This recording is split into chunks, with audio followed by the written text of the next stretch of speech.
السلام علیکم دوستوں ایک مسلم پاکستانی گھرانے کی بہو اسما افتخار کے ہاں ماشاءاللہ خوشی آنے والی تھی۔ شادی سے پہلے ہی ان کی ساس نے کہہ دیا تھا کہ نوکری تو بہو کو کرنی پڑے گی، کیونکہ میری بیٹیاں اور بڑی بہو بھی نوکری کرتی ہیں۔ شادی کی 15 دن کی چھٹیوں کے بعد ہی کپڑے دھونے کی ذمہ داری اسما پر ڈال دی گئی۔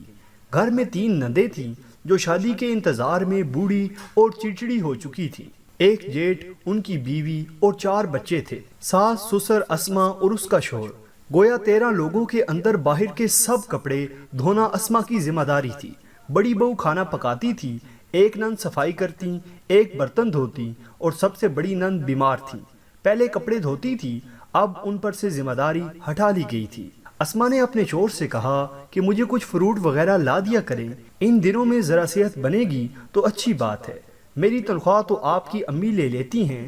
بس یہ کہنا تھا کہ اسما کے شوہر نے ایک طوفان برپا کر دیا کہ میری امی کو غاصب کہہ رہی ہو، گھر کا ہر فرد ان کو اپنی تنخواہ دیتا ہے، تمہیں اعتراض ہے تو گھر چھوڑ دو، جو گھر کے سب لوگ کھاتے ہیں تمہیں وہی ملے گا، تم کہیں کی رانی نہیں ہو، اپنی اوقات میں رہو۔ گھر میں وہی تیز مرچوں کا بھرپور تیل والا کھانا بنتا جسے دیکھ کر ہی اسما کو الٹی ہونے لگتی۔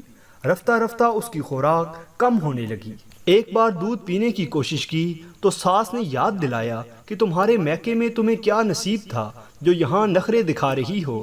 بہرحال آفس میں باس کی ڈانٹ کھاتے، گھر میں ساس اور میاں کے تانے سنتے، مختصر ترین غذا کے ساتھ اسما نے 3 پاؤنڈ کے ایک بچے کو جنم دیا جس کا نام بھی ساس نے رکھا۔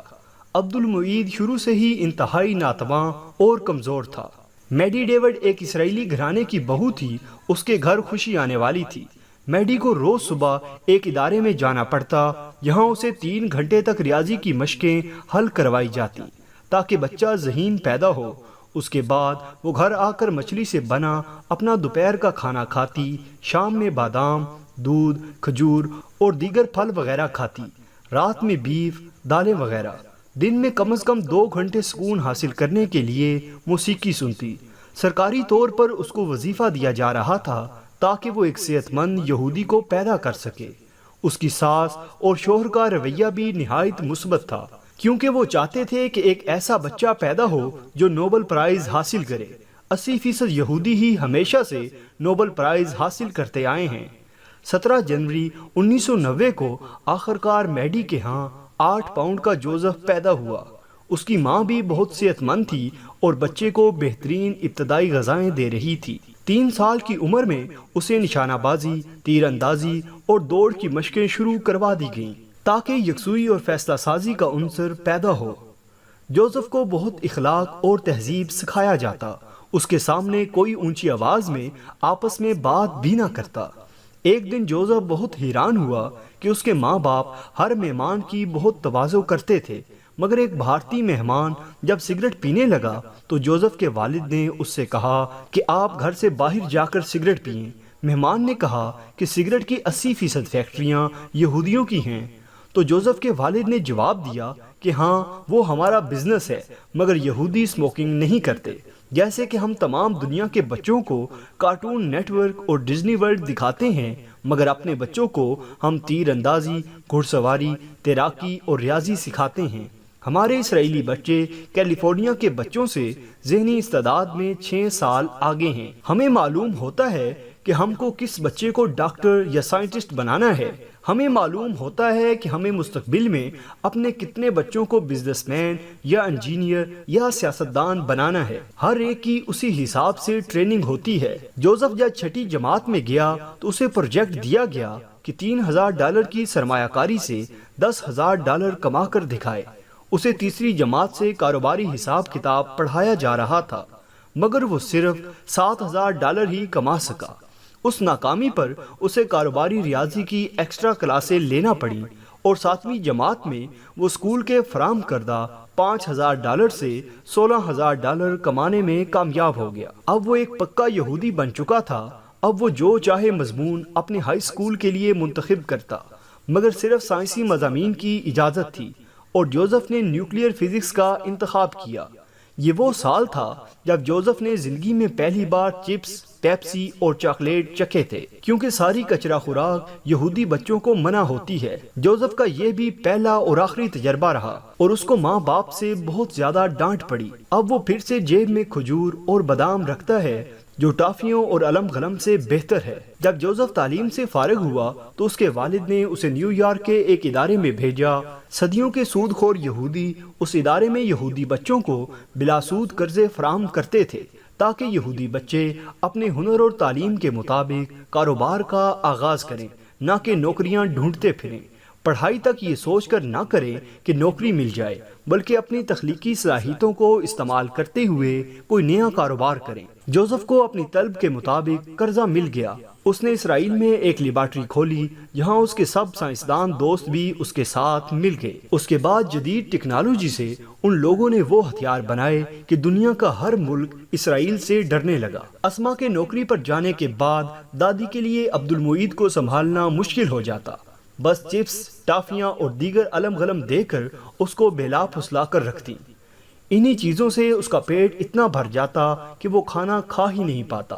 کھاتا بھی تو مرچوں اور تیل کی بھاری مقدار اس کا پیٹ آئے روز خراب کر دیتی اور وہ کبھی صحت پکڑ ہی نہ پایا۔ اسما آتے ہی واشنگ مشین لگاتی اور کپڑے دھونے میں جت جاتی۔ رات کو فارغ ہوتی تو کھانا کھاتے ہی سو جاتی۔ عبد المعید کو ماں کا پیار اور تربیت مل ہی نہ پائی۔ تربیت بس یہ ملی کہ دادا دادی کو مارتے، تایا تائی کو مارتے اور ابو امی کو مارتے۔ 5 سال کا ہوا تو ایک قریبی اسکول میں داخل کروا دیا گیا کہ محلے کے بچوں کے ساتھ ہی جائے گا اور آئے گا۔ ماں باپ کی عدم توجہ کی بنا پر عبد المعید کی کارکردگی انتہائی خراب تھی۔ روز ابو سے ڈانٹ پڑتی کہ پڑھتا کیوں نہیں، لیکن کبھی اس کو لے کر نہیں بیٹھے کہ آؤ آج تمہیں میں پڑھاتا ہوں۔ بڑی مشکل سے میٹرک پاس کیا۔ اپنی ماں سے جب اپنی مشکل کہنا چاہتا ان کو کوئی کام یاد آ جاتا۔ پھوپھیوں نے تو بے دام غلام سمجھ لیا تھا۔ اسما کی غیر موجودگی میں سارے کام عبد المعید سے ہی لیتی۔ اب اس کے پاس پڑھائی کا کیا وقت رہ جاتا۔ انٹر میں آرٹس لیا، پھر بی اے کیا۔ اب ساری دنیا میں نوکری کی تلاش کے لیے جوتیاں چٹکتا پھرتا ہے۔ اسما بوڑھی اور بیمار ہو گئی، مگر اس کا شوہر اس کا علاج کروانے کی بجائے دوسری شادی کر چکا ہے۔ ناظرین، ہم نے ایک مسلم خاندان اور ایک اسرائیلی خاندان کا تقابلی جائزہ پیش کیا تاکہ سمجھ سکیں کہ اسرائیلی دنیا پر کیوں حکومت کر رہے ہیں اور مسلمان کیوں زوال کا شکار ہیں۔ ایک اسرائیلی بچہ پیدا ہونے سے پہلے ہی تربیت پانا شروع کر دیتا ہے، جبکہ ایک مسلمان بچہ ہونے سے پہلے ہی تناؤ کی کیفیت سے آشنا ہو جاتا ہے۔ اب آپ خود فیصلہ کریں کہ کامیاب کون ہوگا، یہودی یا مسلمان۔ آپ غور کریں کہ یہودی ایک باقاعدہ منصوبہ بندی کے ساتھ چل رہے ہیں اور وہ اپنی نسلوں کی ایسی ٹھوس تربیت کرتے ہیں کہ ہر آنے والی نسل پچھلی نسل کا ایجنڈا لے کر آگے بڑھتی ہے۔ کسی نسل پر بھی ان کی حکمت عملی میں خلا پیدا نہیں ہونے پاتا۔ کوئی بچہ اپنے آباء و اجداد کی حکمت عملی سے اختلاف نہیں کرتا، اور یہودیوں کے منصوبے صدیوں تک بغیر کسی مشکل کے جاری رہتے ہیں، جبکہ ہم اول تو ایسی قیادت سے محروم ہیں جو منصوبے بنائے اور اپنی نسلوں کی اس کے مطابق تربیت کرے۔ دوسرے، ہم ذاتی سطح پر بھی صرف یہ سوچ کر اپنی اولاد کی تربیت کرتے ہیں کہ بس زیادہ سے زیادہ پیسے کما لے۔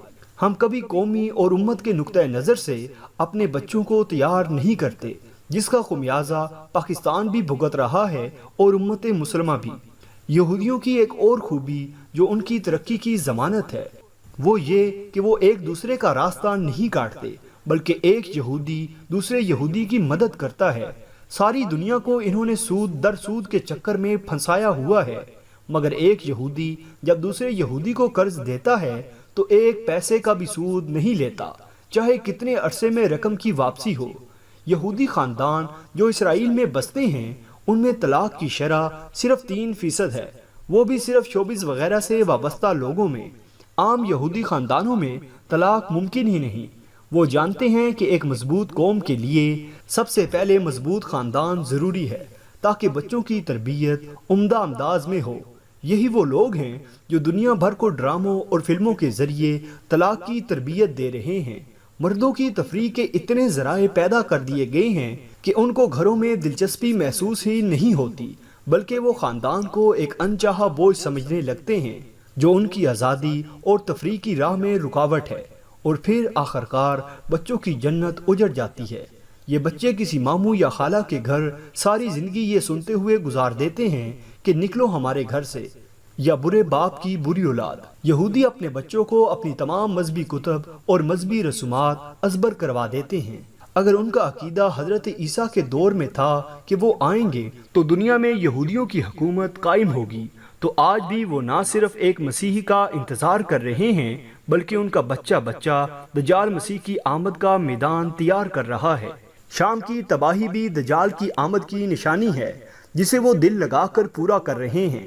وہ سمجھتے ہیں کہ ترکی، مصر، مدینہ، عراق اور تمام عرب ممالک گریٹر اسرائیل کا وہ نقشہ ہیں جن کی فتح کے بعد ہی دجال آ سکے گا اور تمام دنیا کو یہودیوں کی جاگیر بنا دے گا۔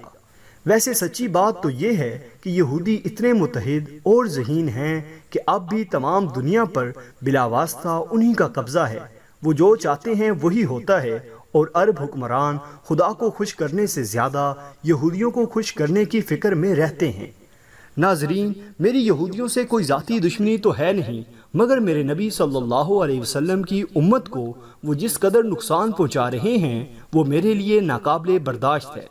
تاہم یہ بات صحیح ہے کہ ہم اپنے رب کے احکام پر عمل کریں تو ان کی سازشیں کچھ نہیں کر سکتی۔